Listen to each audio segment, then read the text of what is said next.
చిటి, ఫ్యూచర్లో తయారు చేసే రోబోలకు రుచి కూడా తెలిసేలా చేస్తారు. నువ్వు ఇప్పుడు ఫీల్ అవ్వకు. అది ఎప్పుడు జరుగుద్దో త్వరగా జరగాలి, త్వరగా జరగాలి. నువ్వు కలలు కంటూ కూర్చో. జామ్ ఎంత ఫీల్ అవుతుందో తెలియదు, కానీ నీకు మాత్రం జామ్ బార్ ఎగ్జామ్ పాస్ అయినందుకు రెట్టింపు ఆనందంగా ఉంది కదా. మరి అంతే కదరా, నా జామ్ లాయర్ అయిపోతే నాకెంత ఆనందం, సంతోషం, గర్వం మామూలుగా లేదు. నాకు కూడా పెళ్ళయి ఉంటే నా పెళ్ళం కూడా స్వీట్ చేసి తినిపించేదిగా. రోబో బ్రతుకు నాకు వద్దురా బాబు.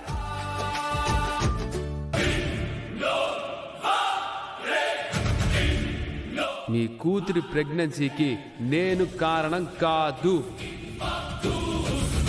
ముందు నీ కూతురి సంగతి చూడరా, ఎవడో తెలుసుకొని చూపించు. టిఫిన్ చేయకుండా ఎంతసేపు ఏడుస్తావమ్మా? కాస్త ఎంగిలి పడవే. ఏం చేస్తున్నావే? కడుపు రగిలిపోతుంటే ఇంకేం చేస్తానమ్మా? భోజనం చేస్తే నా ఏడుపు పోతుందా? నా బాధ తీరుతుందా? ఎన్ని మాటలు అన్నాడు.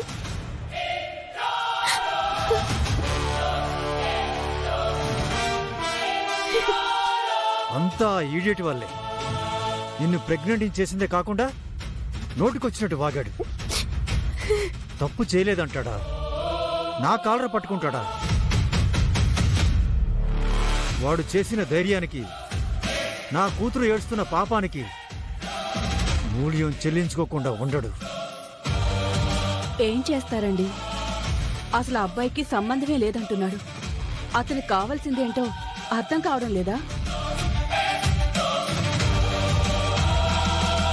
అర్థం కాకపోవడానికి ఏముంది పిన్ని గారు? ప్రేమకు లాయర్ కాక హర్షవర్ధన్ గారి కొడుకు కూడా. పైగా మీకెంత ఆస్తుందో ప్రేమ్కి కూడా అంతే ఆస్తుంది. ఈరోజు మీ అమ్మాయి, రేపు ఇంకొక అమ్మాయి అనుకుంటున్నాడు. చూస్తూ ఊరుకుంటానా రోజా? మీరు మినిస్టర్ అన్న భయం కూడా లేనప్పుడు ఏం చేస్తారండి? తనని కాపాడడానికి తన వెనక వాళ్ళ నాన్న ఉన్నాడు అన్న ధీమా ఉంటే ఏం చేయగలరు? ఇంక నా జీవితం ఎంతేనా అక్క? చూనిషా, ఇంతేనా అనుకుంటూ ఏడుస్తూ కూర్చుంటే పరిష్కారం దొరకదు.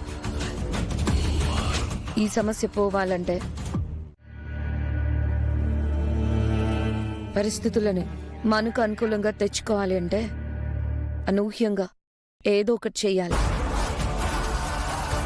ప్రేమొచ్చి నీ చేతులు పట్టుకునేలా చేయాలి అంటే చాలానే చెయ్యాలి.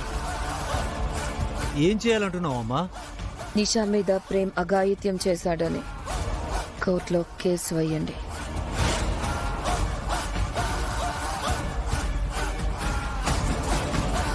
అఘాయిత్యం కేసా? అవును బాబాయ్ గారు, అదైతేనే ప్రేమ్ తప్పించుకోవడానికి వీలు కూడా లేకుండా స్ట్రాంగ్ గా ఉంటుంది.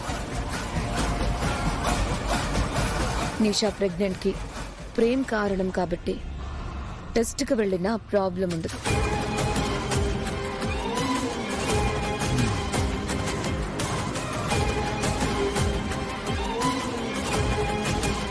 కరెక్టే గాని అలా కోర్టులో కేసేస్తే ప్రేమ్ రివర్స్ అవుతాడేమోనమ్మా.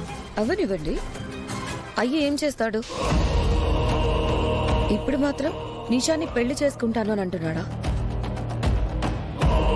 అప్పుడు చేసుకుంటాను అని మీ కాళ్ళు బేరానికి వస్తాడు. అతని లాయర్ తెలివితేటలు కూడా ఈ కేసులో పనిచేయదు.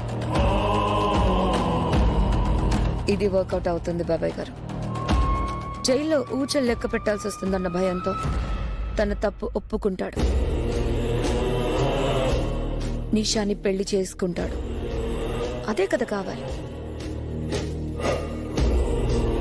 మీరింకేం ఆలోచించకండి. నేను ఆలోచిస్తుంది రమాదేవి చెల్లెమ్మ గురించి. బాబాయ్ గారు, మీరు చెల్లెమ్మ గురించి ఆలోచించడం మానేయండి. హర్షవర్ధన్ గారి గురించి ఆలోచించండి. ప్రేమ్ని దారిలోకి తీసుకురావడం ఎంత ముఖ్యమో మా మావయ్యని మీ దారిలోకి తీసుకురావడం కూడా అంతే ముఖ్యం. వాళ్ళు అలా రావాలి అంటే ప్రేమ్ మీద అఘాయిత్యం కేసు వేయాల్సిందే. ప్రేమ్ కోర్టు మెట్లు ఎక్కాల్సిందే. అందుకే మీరు మంచి లాయర్ని పెట్టాల్సిందే. ఓకే అమ్మా. ధర్మేంద్ర అని సీనియర్ లాయర్ ఉన్నాడు. అతను ఏ కేసు ఓడింది లేదు. ధర్మేందర్నే పెడతా, నోటీసు పంపిస్తా. పంపించండి బాబాయ్ గారు. ఇక ప్రేమ్ పొగరబోతు ఎద్దుకి మొక్కుతాడు పడ్డట్టే. నిషా బాధ తీరినట్టే. నిషా ఇక కూల్గా ఉండు. ఏం కూల్? మీరు నన్ను ప్రెగ్నెంట్ చేసింది ప్రేమ అనుకుంటున్నారు కాబట్టి అఘాయిత్యం కేసు అంటున్నారు. కాదని నా కథ తెలుసు. ఈ కేస్ స్ట్రాంగ్ అవ్వాలంటే నేను ఈ లోపు ఫేస్ సాక్ష్యాన్ని సృష్టించాలి. ఈ కేసుతో ప్రేమతో 3 ముళ్ళు వేయించుకునేలా చేసుకోవాలి. చేసుకుంటాను.